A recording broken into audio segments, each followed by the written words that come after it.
ಇನ್ ಕನ್ನಡದ ಶಾರ್ಟ್ ವೀಡಿಯೋಗೆ ನಿಮಗೆಲ್ರಿಗೂ ಸ್ವಾಗತಿಸ್ತಾ ಇದ್ದೀನಿ. ಶಾರ್ಟ್ ವೀಡಿಯೋದಲ್ಲಿ ಇವತ್ತು ವಾಟ್ಸಪ್ಪಲ್ಲಿ ಕಾಲ್ ಹಿಸ್ಟ್ರಿ ಹೇಗೆ ಡಿಲೀಟ್ ಮಾಡುವಂಥದ್ದು, ವೀಡಿಯೋ ಕಾಲ್ ಆಗಲಿ ವಾಟ್ಸಪ್ ಕಾಲ್ ಆಗಲಿ. ವಾಟ್ಸಪ್ ಓಪನ್ ಮಾಡ್ತೀನಿ, ಕಾಲ್ ಸೆಲೆಕ್ಟ್ ಮಾಡ್ತೀನಿ, ಕಾಲ್ Add favorite recent of group ESR outgoing video call today 12:08 p.m. ಈ ಕಾಲ್ನ ನಾನು ಲಾಂಗ್ ಪ್ರೆಸ್ ಮಾಡಿ ಸೆಲೆಕ್ಟ್ ಮಾಡ್ತೀನಿ. One item selected. ಸೆಲೆಕ್ಟ್ ಆಯಿತು.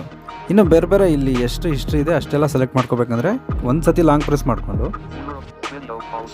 Fact hash find missed voice call vocabularies. Two items selected. ನೋಡಿ, ಒಂದನ್ನು ಮಾತ್ರ ಲಾಂಗ್ ಪ್ರೆಸ್ ಮಾಡಿ ಸೆಲೆಕ್ಟ್ ಮಾಡ್ಕೋಬೇಕು.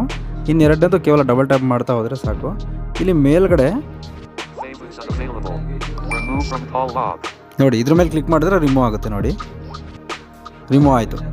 Add missed video call vocabulary second. Recent unavailable. ಇವತ್ತು ಬೆಳಗ್ಗೆ ನಾನು 12 ಗಂಟೆಗೆ ಔಟ್ಗೋಯಿಂಗ್ ಕಾಲ್ ಮಾಡಿದ್ದು ಇಲ್ಲಿ ಇಲ್ಲವೇ ಇಲ್ಲ. ಓಕೆ ಫ್ರೆಂಡ್ಸ್, ಈ ವಿಡಿಯೋ ಇಷ್ಟ ಆಗಿದ್ರೆ ಲೈಕ್ ಮಾಡಿ. Short video. Thank you.